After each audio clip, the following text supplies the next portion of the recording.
The webcam light blinks green, and the little live icon blooms crimson in the corner of my monitor. The chat, 15,000 people and counting, erupts like a stadium. Emotes, dollar signs, the same handful of jokes in 100 variations. My name, Ethan, ripples across the bottom of every line. Ethan! Ethan! 24-hour cemetery challenge? I grin at the camera, because that's what you do when 1,000 strangers are watching you pretend not to be afraid. What's up, idiots and angels? I say into the mic. My voice sounds different on the stream. Clean, a little louder, proofed by the compressor that made me sound more like a broadcaster than a college kid. I sweep my arm toward the scene. A battered SUV behind me. The hatch open with bags and a folding chair poking out. A portable LED panel mounted on a telescoping stand. A ring light for the face cam. The tripod with the secondary camera that will catch my back. A thermos of something horrible I learned to call coffee. Welcome to the Graveyard Night Special, I announce. My thumbnail. 2 days ago I made a take with a ridiculous thumbnail. Me in a coat, flashlight crosswise over my face, the word Jost in block red letters. It got the clicks. The chat exploded. The donations climbed. 24 hours. No cuts, I say, smiling. Except for toilet breaks. And maybe snacks. If you want me to, I'll read gravestones and roast them. Bring your spookiest donation messages. The chat obliges. Someone sends $30 and a simple command, read me. Another posts a photo of a cracked headstone and a caption, Ethan, go touch it. The emotes rain down, skulls, popcorn, a pair of fake sunglasses that by now symbolize sarcasm across every stream. I walk to the edge of the cemetery, not exactly abandoned, just old. The gate is crooked, one hinge rusted in place. The town had named it Willow's Rest once upon a time. Now only a handful of mown paths are kept, and the rest is a tangle of roots and hunched stones. Moonlight makes the lichen shine like someone powdered it with dull coins. Okay, so look, history lesson time, I say. This place is reportedly from like 1800 something. Local lore says the last burial was 100 years ago. That's why it's spooky. Also, there are 0 security cameras. It's basically the perfect place for me to ignore the law of common sense for clicks. Someone in chat types, "You're brave, Ethan." We stan. Another, classic bait. Donations keep mapping out in increments. $5, $2, $20, small money, big expectations. I hoist the boom mic, angle it so the wind won't eat it, and sweep with the head cam. The feed cuts between cams, the face cam where my smirk is a permanent fixture, the wide cam that shows me and the nearest row of monuments, and a smaller static rear cam that faces the path behind my chair. I like having options. Angles make drama. All right, I'll start with some stone reading. If anyone wants me to call out a name to the chat, I will. No promises anything answers, but I laugh. We'll see. The first stone I pick is small and leaning. The etching is soft, as if 100 hands had rubbed it in passing. I read the name aloud for the viewers. Martha L. Hemsworth, 1889 to 1914. A little anecdote rolls out of me. A joke about Martha leaving town for love and forgetting to text back. The chat explodes with laughing emotes. I riff for another minute, and the ghost of an old story dies in the breeze between my words. Then someone types, "Behind you." I spin, half joking, like a magician revealing a trick. Wind riffles the maples and nothing else shifts. I put on an extra show of peering through the dark. Come on, people, you don't get to say behind you. I have a beard, I have anxiety, I see behind me in the rear cam, I say. Laughter lines the chat, but my pulse ticks a little faster. That's not the twitch of fear, it's the excitement of the show. The phone in my pocket buzzes with a stream mod's message. Ignore them. It's the usual. Okay, you got me, I say to the camera, but not to them. More to myself. Nice try. Some of you should get jobs as horror writers. I walk deeper between rows. The easy stones, those with clear names and dates, are like opening credits. Every once in a while, I find a stone that's different. Narrower, its letters more crowded. On one of those small marker stones, the last name is my name. Ethan. My breath hiccups. Not enough to make me falter on camera, but it trips like a smirk on my face. The chat goes feral. Pause it. Pause it. Pause it. But I keep my cool. I crouch and read. E.T. Hansen, D. 1904. The initials are almost a prank, the serif of the letters worn flat. That's, I say, and laugh it off, loud and bright. That's a coincidence. There's like 100 Ethans in America, and 100 E. Hansens, probably.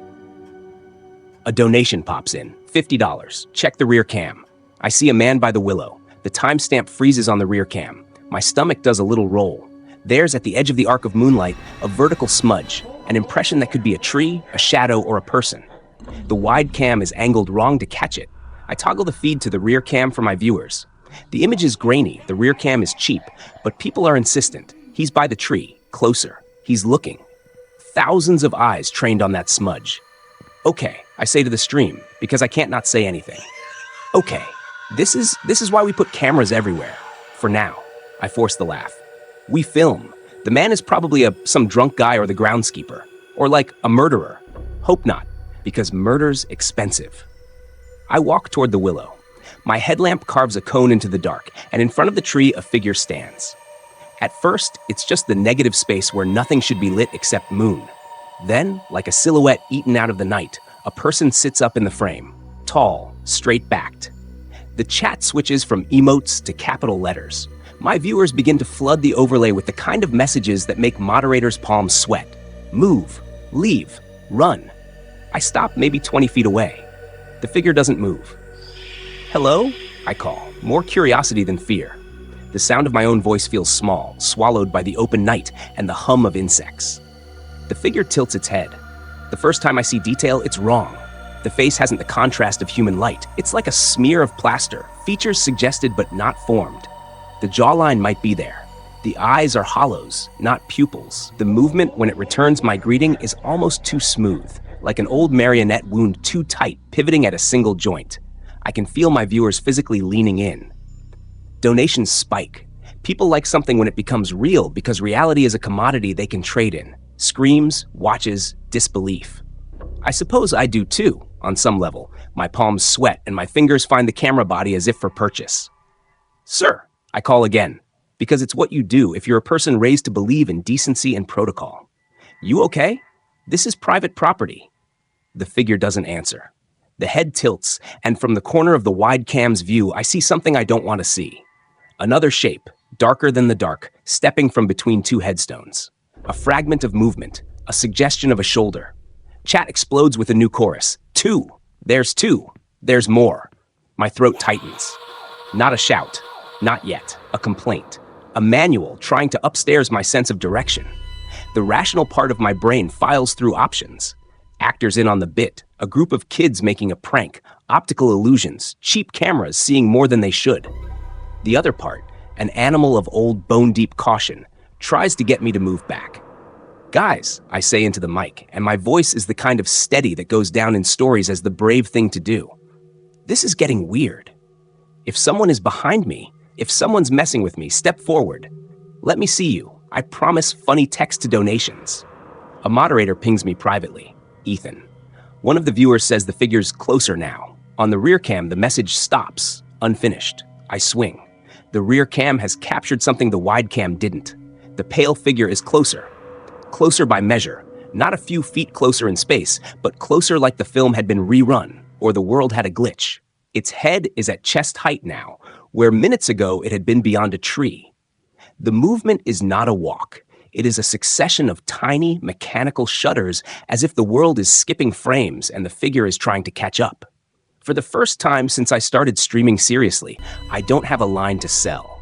There is a hollowing in the back of my throat where words should be. Someone posts a clip, pause here it says, and the frozen frame is obscene in its normalness.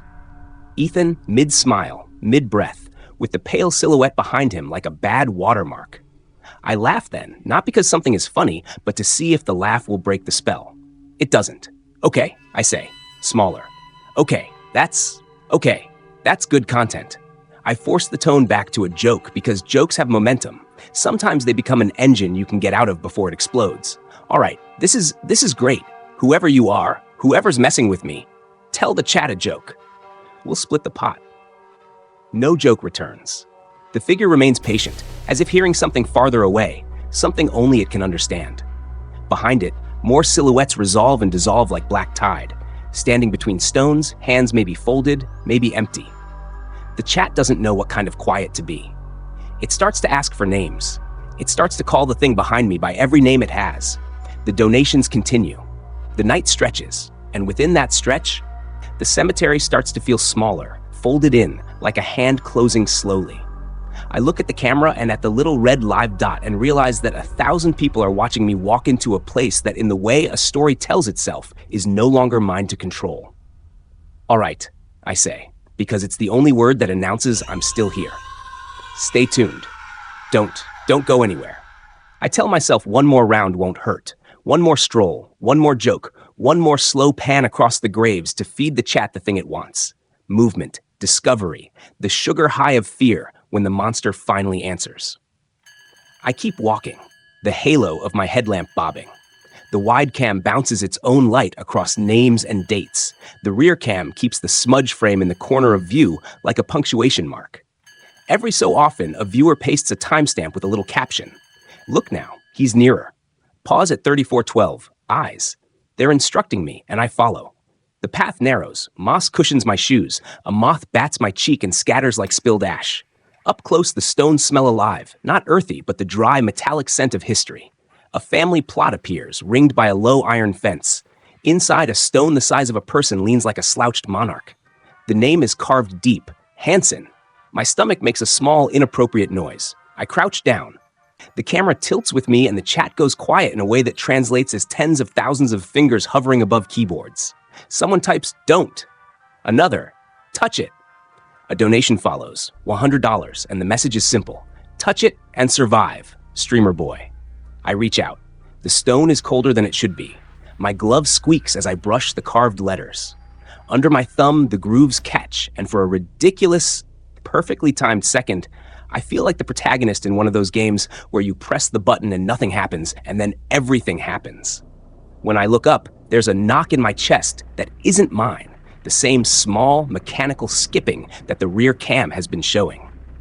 From behind the low iron fence, someone steps into the moonlight. Not from between the stones now, but from nowhere in particular, as if the night itself has exhaled and produced a shape.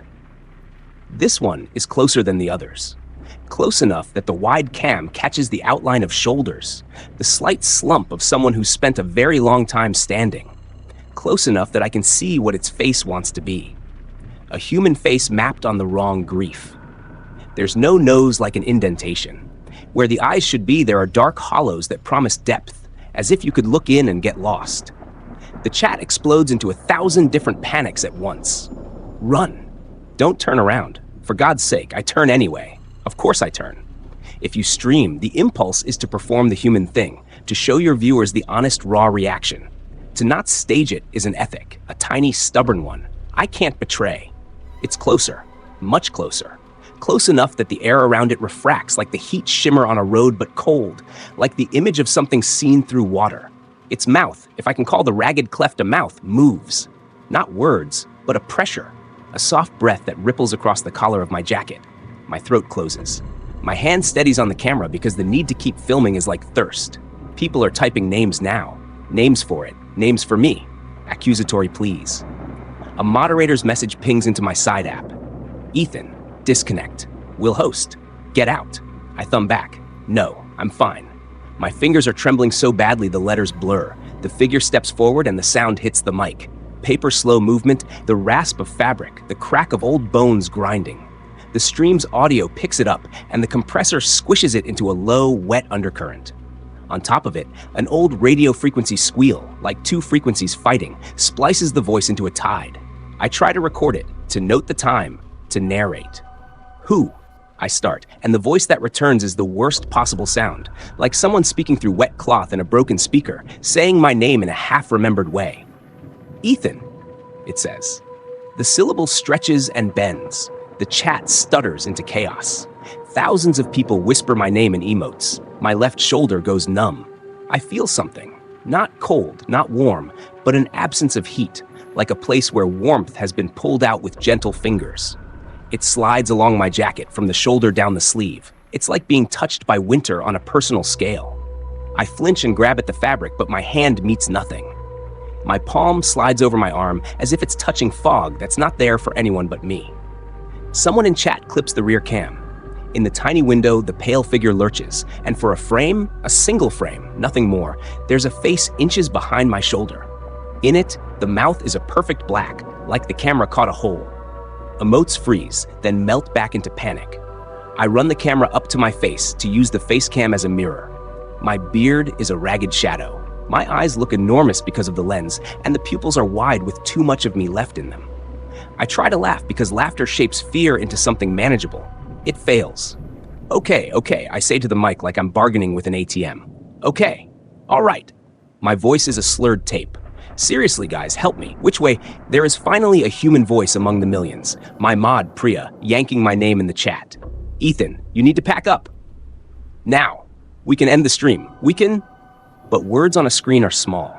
The figure moves again, and the sound of it stepping across the soft grass is a clarion among the low static. The tent poles shake, not from wind. The night is flat, a humid stillness, but as if someone had taken their hands and pushed. The canvas snaps like a giant throat closing. My hands go to the tent. The poles bend. One springs loose with a jagged sound, and the whole sleeping setup collapses inward. Gear skitters. A sandwich falls from my bag onto the dirt, landing open like a small, sad altar. My secondary camera tips. For a second, the rear cam is lost to the grass, and the view is an abstract smear of LED and dirt. My heart pounds a message in Morse. I stumble backwards, tripping over the low iron fence and slamming into someone's gravestone. I see stars. The camera spins and catches my face in a grotesque profile shot. The figure is there again, closer than the stone and closer than decency. My shout fractures into the microphone like something being broken. Okay, that's... I gag on the sound of my own words. Okay, I'm leaving. I don't get far. As I bolt toward the SUV, something hooks my ankle and the world redirects. My knee slams into the gravel. The cam jerks, catching a smear of the grass. My flailing arms, the taillights of the SUV like two sleepy eyes. The figure is in the space above me, impossibly still for a creature that had moved like broken film. It leans over me. Up close, it is all wrong, in a way language refuses to capture. The hollows where eyes should be are like caves hosting an echo that repeats my small, ugly noises back. The breath on my face is the absence again, a vacuum that pulls at the hairs on my cheek. I can feel the weight of attention, the intensity of being examined, and this is the thing that will haunt me for the rest of my days. It raises a hand. Not to strike, not to grab. It raises its palm, not a hand exactly, but the suggestion of one, and places it against the camera lens. On the stream, for the thousands watching, something happens that 1,000 different people will later describe in different languages, all of them trying to make the same small miracle make sense. The image on the wide cam warps. The face of the thing, if face, is magnified, the hollows like sinkholes. The camera shudders like a blinking eye. A long, wet sound breathes through the mic. The chat explodes into all caps and emotes, and a donation pops in with a string of heart emojis and a single word, pause. The palm is there, inches from my cheek on the other side of the glass. For a split second, one glorious, terrible sliver of time, I feel contact. Not pressure, not pain. A recognition, like two guests checking for the right name at a funeral. It is intimate, it is ancient.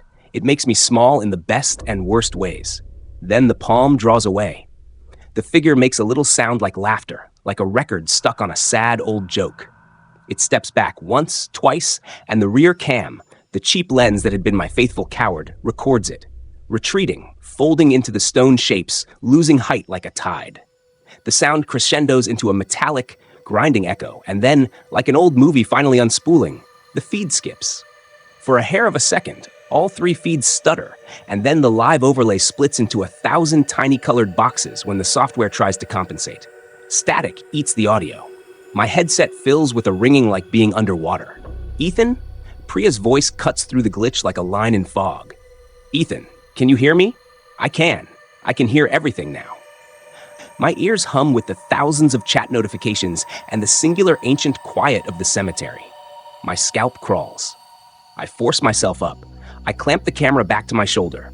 The tent is a ruin behind me. The SUV's door is open, the engine idle. I sprint, carrying my entire life and the few $100s of equipment I can call mine.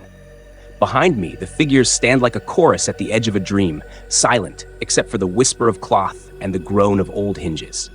I slam into the car and fling myself into the driver's seat. Fingers fumble for the keys. The ignition clicks, and the engine coughs alive like a reluctant beast. I glance in the rear view, and there, reflected in the dark glass of the hatchback, one face is closer to the edge than before. A cheek, a mouth parted. For an instant, no more than a flash on a crackling screen, I think I see my own face next to it, the ghost of my own expression, pale and concentrated. I hit the gas. Gravel throws itself into the air and scrapes the underside. The cemetery gate is a narrow mouth. I steer as quickly as I can. The wheel tugs under me like a live thing. As soon as the tires clear the bent metal, an ache loosens in my chest and the night collapses inward, swallowing the shapes that had been at the edge of the path. I don't stop. I drive until the town lights smear into a watercolor and then into a line on the horizon. My phone vibrates with 1,000 messages. OMG, pause the VOD, is he okay? Donate for therapy.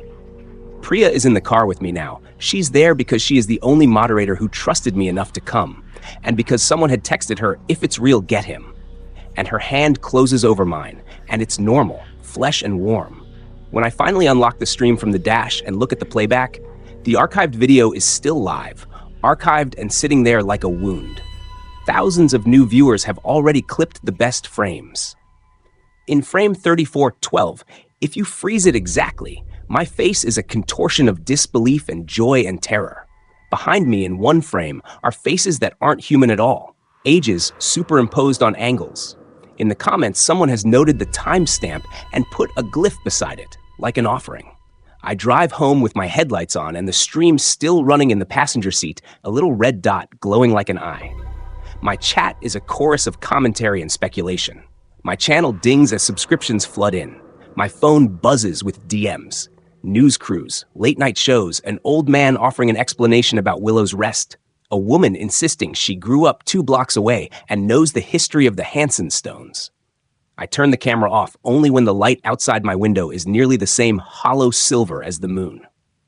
When I finally stop, there's a message pinned to the top of my feed, a message that wasn't there when I left. It reads, in text small enough to be a whisper, "Please stop watching." The pinned message sits there like an accusation. Please stop watching. I stare at it until my vision goes soft and the letters blur into the little red dot again. People are still there, always still there. Thousands of them clicking through the archived stream, chopping it into clips, arguing about frame rates and color grading, debating whether it was staged or real. There are terms now. Willow's Gate, Hansen face, the pause frame. There are reaction videos and breakdowns with slow-mo, with arrows, with theory after theory. People who never cared about me now have opinions. People who did care have donated money and sent condolences and sent threats. My life becomes a spreadsheet of notifications. Priya sleeps on the couch. She refuses to go home. She insists the safe thing is to be near me, to keep the stream offline, to file an incident report with the police. She tries those things. The police come and take statements like they're trying to make sense of a murder with no body. They look at the footage, they ask the right procedural questions. They don't know what to do when 1,000 strangers tell them the same thing, and their evidence is only pixels. The precinct posts a short, terse statement, no signs of foul play found on site. The press runs with it anyway. My inbox is a collage of voices. Old friends write, strangers send prayers, a tabloid asks for an exclusive. A woman from a local history blog sends a long email about Willow's Rest, the Hansens, a childless pair who'd been caretakers in the late 1800s, a smallpox outbreak, an accident with a horse and a carriage. Her tone is clinical, her curiosity professional. She sends scans of brittle newspaper clippings. Each one is a consolation and a nail. If you pile up enough history, eventually something that should be dead looks like it could remember standing. I sleep badly. Sleep comes in fits. When it does, my dreams are angles, camera positions I've never used, lights that hum in wrong harmonies, a hand pressing its palm to glass. When I wake, my first movement is always the same. Check the channel. My second movement is to check behind me. Both are automatic, like habits formed for safety, but now toxic as guilt. The first week is a blur of interviews and content. People want the story. A young man who streamed in a cemetery and almost got touched by something. My manager, someone I hired 3 months ago because streams had stopped feeling fun and started feeling like work, wants merchandise. The pause frame hoodies, limited edition prints of the frozen face. It's obscene. I say no. I try to be moral about it. It is impossible. Whoever I was before this reads like a stranger in photos. View counts grow in a clean, obscene curve. Someone makes a compilation of the figure, cut to a song that spikes into the top trending list. Conspiracy channels pick up the clips and add maps and guest PhDs. People who don't believe in ghosts still watch the footage because the footage is a train wreck and human attention is cheap and plentiful. The archive, despite my wish and Priya's pleas, remains online. The platform says removing it would be censorship. Leaving it up is a decision about content policy. Its customer service replies with the calm language of machines. For a long time, I try to make sense of the footage like it's a puzzle. I freeze it and pull frames. I consult a friend who does color correction for indie films, and he tells me things about shutter speeds and dynamic range, and how sometimes compression introduces artifacts. He is patient. He is kind. He offers reasonable explanations. I want to believe him. I lean on every plausible excuse I can find until none of them fit the way my chest keeps hollowing. Then, 10 days after the stream, someone in the comments points out something that hasn't been there before. Frame 34/12 looks closer, they write. But you can't move the old footage, right?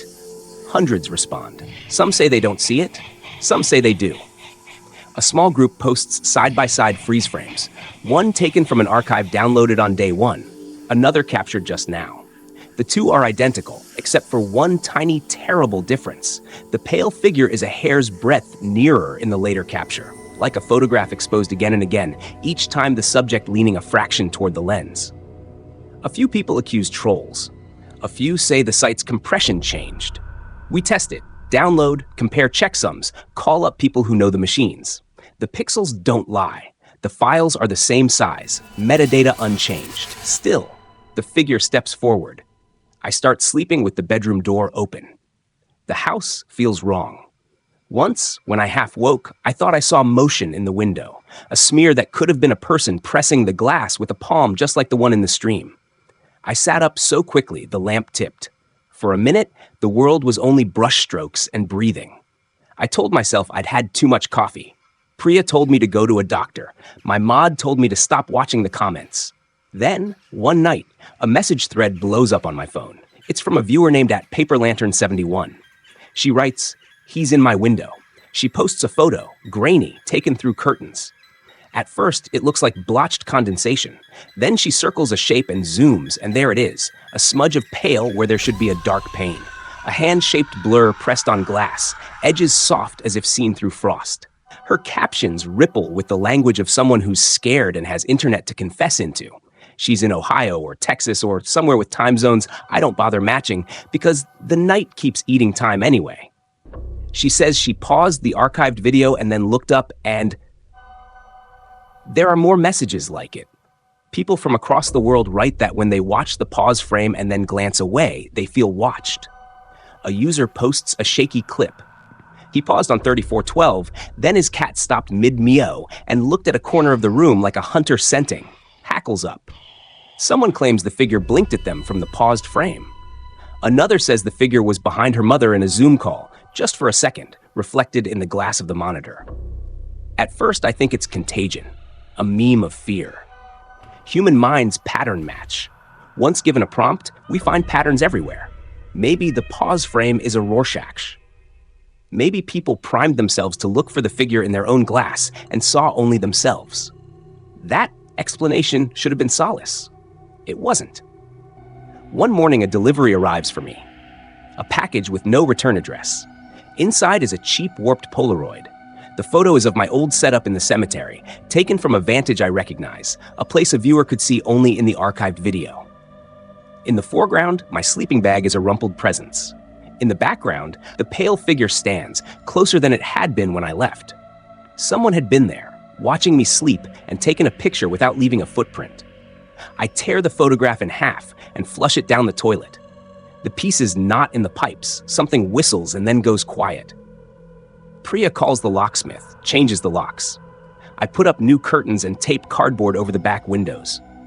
The feeling of being observed relaxes slightly, as if a skin has been sewn over a wound. But the internet is a mirror without curtains. People continue to watch.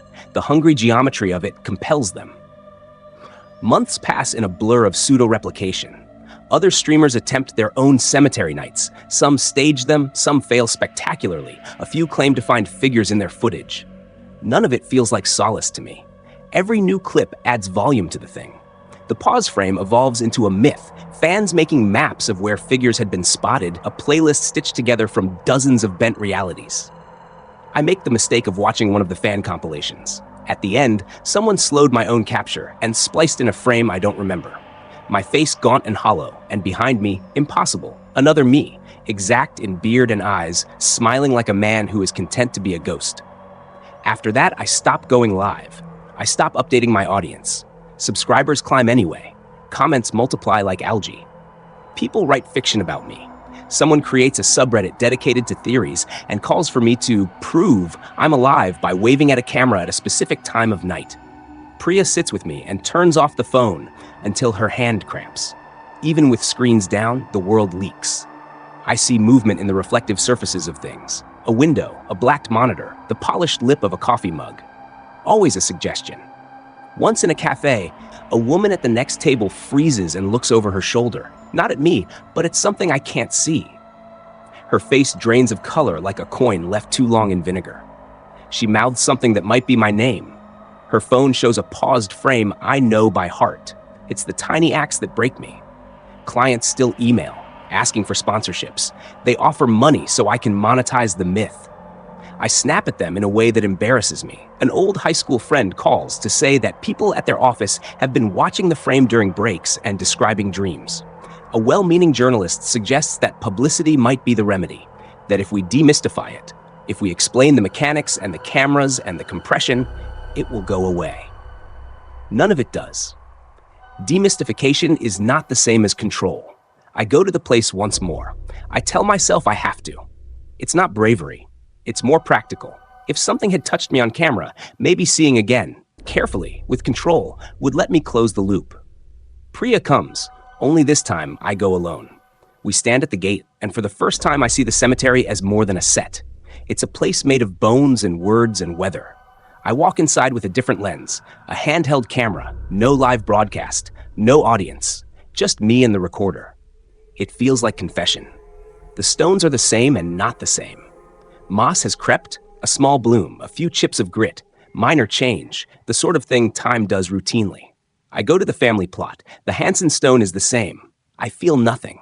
I laugh, a fragile spasm, like someone relieved to find an old scar gone. Then I turn and there it is, a smudge, far on the edge of the stand of trees. No movement, no shape defined enough to be described.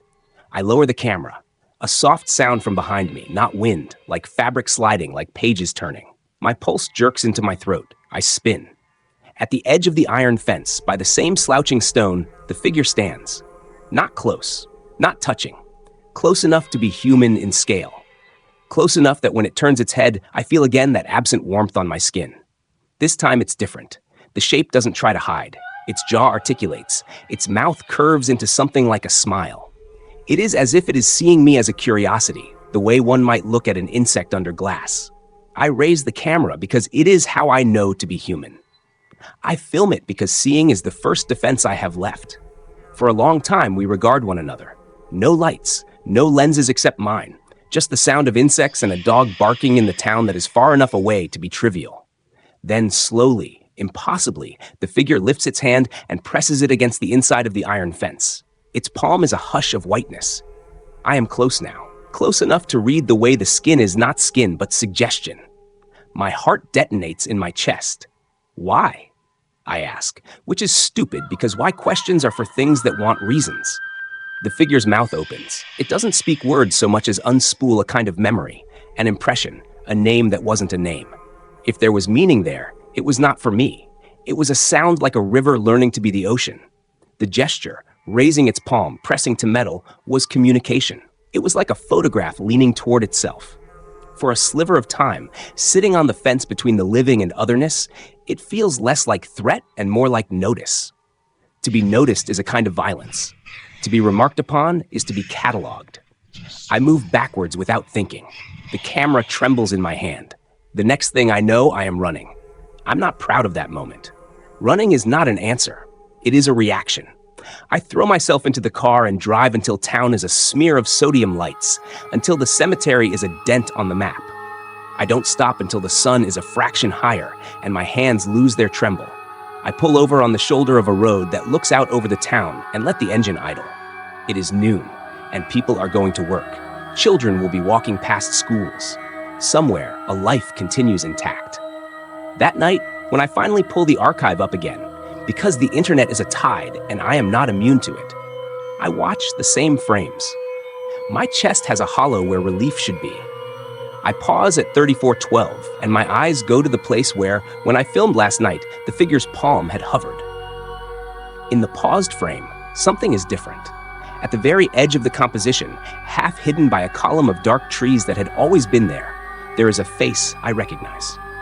It is my face. It is not my face the way a twin's face is yours. It is my face the way a photograph is yours, caught from the wrong angle, with the wrong shadow. Its eyes are faintly bright, and it looks out of the frame toward the viewer, not toward the cemetery. My skin in that frozen image is pale, the exact shade of the thing. I realize with a slow, nauseous comprehension that as the file has aged, as thousands of people have watched and paused and stared, the thing that was behind me is learning to be me, or is showing me what I am to it, or teaching me how to stand. I close my laptop. I tell Priya to delete everything from my channels. She says no. She argues about legality and fans and money and grief. We fight in a way that is small and human, about boundaries, about not feeding the thing. She sleeps on the couch anyway. We both know it will not be enough. That night, I lie awake and imagine the archived frames moving like a slow film, the pale figure leaning forward, learning expression by copying mine. I imagine it at the edge of windows in houses where people stare at paused screens and think of nothing in particular until something in the corner of the glass is noticed. I imagine it learns to smile because I smiled when it touched the lens. I imagine the entire thing as a copying machine, patterning from light. At 3 a.m, my phone buzzes. A new message, an unknown number. A single line, "We see you when you look away." I don't reply. Sometime later, there will be other stories. Some will say I vanished. Some will claim that I sold my soul for views. Some will make merch. Some will say my face is now in the corners of other people's live streams, a watermark that appears when someone pauses at exactly the wrong moment. The archive will remain. It cannot be unsaid. People will watch it because the world watches. They will pause and compare and whisper and make offers to ghosts. And sometimes, in the static between midnight and morning when the house is a listening bowl, I will look at the dark glass of the window and see for a second my own face reflected there, with a stranger's smile folded into it. I will see a pale hand press against the other side of whatever separates me from the viewers, and I will remember the light on the lens in the cemetery and the way 1,000 strangers leaned in and watched a thing that read them back. I keep my blinds closed now. I keep my phone turned off. But the little red dot, live, archived, whatever, finds ways to glow. Emotes gather in my dreams, and when, in the middle of some ordinary afternoon, I catch a paused frame out of the corner of my eye, someone else's feed, someone else's misfortune, I sometimes, against my better judgment, look. There, at the boundary of the picture, a pale palm presses to glass, and, like the first time it ever reached for me, it knows my name. I don't know how long it's been. Weeks bled into months until the calendar felt like a joke, and sleep was the only thing that still surprised me when it came. People kept sending me screenshots. Strangers who had caught my face at the wrong angle. People who swore they saw me in puddles and glossy phone screens.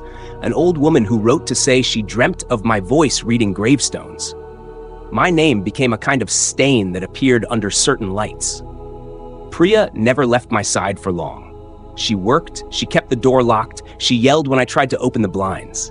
Sometimes she cried. Sometimes she read the comments aloud like scripture. And when she did, I wanted to crawl under the bed and be small and invisible. We argued about everything, about whether to sue the platform into taking the archive down, whether to call scientists, whether to monetize the phenomenon before it swallowed me whole. She wanted me to go somewhere with thick walls and thick people, a cabin, a clinic, a monastery. I wanted to understand why the thing had touched the lens at all. One night, after a day of interviews with podcasters who wanted spectacle and nothing else, Priya found me deep into the comments on a conspiracy forum. My laptop screen was a galaxy of cropped frames and speculations. A user had posted a theory, a long, careful thread with timestamps and wiring diagrams, and a wild leap. What if the thing learned through attention? What if attention fed it the shapes it needed to copy? That's how viruses spread, I muttered, through exposure. She closed the laptop like it was fragile china. Then stop exposing it. How? I asked, and the question wasn't rhetorical. It's everywhere people have seen it. People are still watching the archive. Priya sat across from me, and for the first time I saw fear in her, as sharp as the fear I carried. Then give them something else to watch, she said. Take it to the source.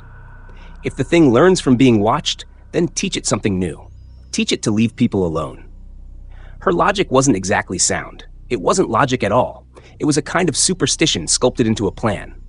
But superstition was as close to strategy as I had left. We planned a live like none I'd done before. No clickbait, no long title, no immortalized archive. The broadcast would be short, tightly controlled, a single camera, a single angle, no archiving, only a handful of verified friends allowed to watch live. We wrote a script that read like a confession. We set up hardware that Priya and I physically cut, hacked the software so the platform's auto-archive wouldn't save the feed. We bought hard drives and encrypted them, and handed copies to Priya with instructions. If anything went wrong, she would delete every file, every backup, every fragment, until there was nothing left to learn from. I remember sitting in the car outside the cemetery, the engine warm, hands clenched around the steering wheel like someone who'd forgotten how to breathe. The gate was the same crooked metal maw. The path was the same little river of dust and bones. The moon was a coin. I told myself, this is for everyone, and I tried to mean it. We went live with 6 people watching: Priya, 2 old mods, a documentary filmmaker friend, and 2 people from the platform's trust team who'd agreed to be present. The chat window was small and polite. People who weren't verified couldn't see. It felt almost sacred in its smallness. Hey, I said into the mic. My voice did something odd, thin, like I was under glass. If you're watching, thank you. This will be short. The camera was a single fixed point on my face. There was no wide cam, no rear cam, no hiding. I had insisted on it. If this was a trap, it would be simple. If it was a conversation, it would be face to face. We sat at the Hansen plot. I held the camera low so the iron fence cut across the frame like a dividing line. Priya crouched beside me, her hand on my knee, and the friend filming at the edge kept focus steady. There was a hum in the air, like the breath you get before someone tells a story. I spoke slowly. I explained awkwardly, like someone reading a plea into a service microphone. I said the names I had read that night: Martha, E.T. Hansen, the things I had joked about and laughed away. I told the watchers that I knew what had happened, that I felt like a person who had been looked at too closely. At first, there was nothing. The chat hovered like breath. The live viewers sent hearts and short messages. Please be safe, we trust you. And then someone posted a single thing: he's watching. The words were small, and then they weren't, because 2 seconds later, Priya stiffened and mouthed the word. On the edge of the trees, as if summoned by the plea, figures gathered. Not many, less than before, but close enough that the iron fence looked like a net for catching breath. The pale face of one of them turned toward the camera, and for a moment, I felt that same recognition, the same pressure against the membrane. I reached out. I know how that sounds. I know the thin, ridiculous illusion of confidence that reaches for a hand that might not belong to the living. But I reached because curiosity had never left me, and because I wanted to see the mechanism, and because sometimes closure asks you to be brave, whether you are ready or not. Why us? I asked because that was the only human grammar available. Why me? It tilted its head like a dog listening for a whistle. The sound in my headphones changed. Not speech, not language, but waves that sifted around the vowel of my name. For a second, I thought I understood. Attention was the currency. Faces were templates. We had given it an instruction set. Look at the living. Copy the living. Be the pause frame that makes people look again. What if I stop looking? Priya muttered. A viewer typed slowly, "Don't." I took another breath. What do you want? I said aloud. The figure stepped forward, and Priya screamed, an animal sound, raw and immediate. The platform's trust team moved, but we had said there would be no archive. They couldn't reach into the feed to stop it. One of the mods sent me a text, "Delete, now." His fingers were trembling even through code. The thing raised its hand and pressed its palm to the inside of the iron fence, exactly like in the paused frame. The hush that came after felt like a held breath in a room that forgot how to breathe. The camera's view was narrow, the thing's face filled it. It looked at me the way a scientist examines a specimen under glass. Intense, curious, not cruel. I understood, or I convinced myself I did. It wanted a shape to wear, a reflection that would teach it how to be human so it could be less frightening to itself. The archive had been a tutor. The more people watched, the better it learned to imitate. It had no malice in the way we define malice, only the unpitying hunger of learning. "You can't have this," Priya said. Her voice broke. "Not like this." For a moment there was a crazy, clear thought. Teach it something else. Give it an example of mercy. Give it a human who doesn't want to be copied. "What if," I started, stupid and soft. "What if I offered myself?" The words were a foolish bargaining chip, a child's trade. But then I thought of all the people who'd seen it in their windows, who'd felt their skin flatten into static at night, of the Polaroid in the toilet, and of the tiny hands of strangers pausing the frame until their lives tilted. I could be a lesson. "No," Priya said, and then she said, "Ethan, you can't." I heard the fear in her voice and the love and the pleading. I saw the tears on her cheeks in the camera's light. But something in me had already tilted like a lever. Maybe it was shame. Maybe it was the desire to be more than a spectacle. Maybe it was a father's instinct to step between harm and anything else that mattered, arbitrarily expanded. "If I go," I told her, voice small and certain, "then maybe it stops learning from everyone else." The friends watching typed like frantic breath. Don't do it." The two people from the trust team were on the phone.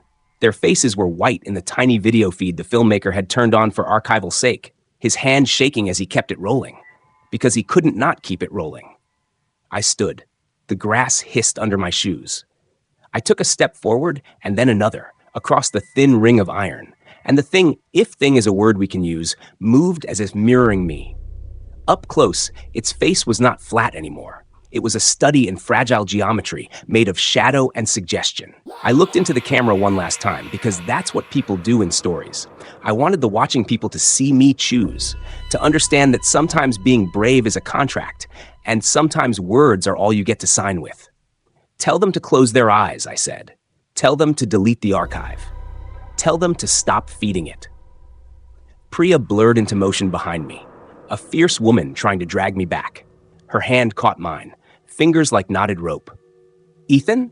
she said into the mic, voice raw. "Don't, please." I smiled then, not a smile of joy, but a small, terrible smile, because smiles teach shapes. I pressed my palm to the camera lens, and the world flooded with a brightness like a held breath. On the feed, the pale hand met mine, and for a second, the two overlapped. Pixels dissolved into something that was not light and not dark. The feed ended like a stitch being cut. The trust team's connection dropped. The filmmaker's camera wobbled and fell to black. The 6 verified viewers reported crashing apps and saturated screens. Priya's scream was a sound that will never leave the inside of my skull. The last thing I remember is the sensation of being observed and the funny, absolute peace of being someone's lesson. After that, there are only reports. The platform says their servers experienced a catastrophic failure that erased the brief feed. The trust team denies any official record beyond a time-stamped heartbeat. Priya says she deleted every copy she could find in the hours that followed, and she filed for mental health leave and moved away for a while and changed her number. The filmmaker calls me a hero or a fool, depending on the bottle he has in hand. In the months afterward, people still claim to see me in frames. They claim that when a new streamer pauses a VOD, if they look long enough, there is a flicker. A face that belongs to a man who once sat in front of a cheap camera and chose something like sacrifice. Some say I became the pause frame myself, an example that taught the thing how to be patient and human and still occupy the border of the glass. I don't know which story is truest. Maybe none of them are. Maybe the thing kept learning. Maybe it forgot me and moved on. maybe it never cared for the distinction. Priya visits sometimes. She brings coffee and the kind of silence that understands what happened without saying it. Once she told me, quietly, people will still stare at screens. They'll still pause. They'll still look for ghosts, because ghosts are stories with answers people can share. I want to tell her she's wrong, and I want to tell her she's right. I want to tell everyone to throw their phones out the window. But stories are contagious. People will keep watching, because watching is its own religion. I watch too, sometimes, from the safety of the other side of the glass. If you ever find yourself in front of a paused frame, the sort that smiles too long at the corner of your feed, remember that looking is an offer. If you must stare, then remember I chose something for you once. I stepped forward so the thing could stop taking random lessons. If you pause long enough, you might see my face in the corner, an old mirror with a new smile. If you do, close the app, close the window, turn off the screen and look at the solid, unlearning world that refuses to be taught by attention. And for the love of whatever reason brought me here, please, please, don't press play.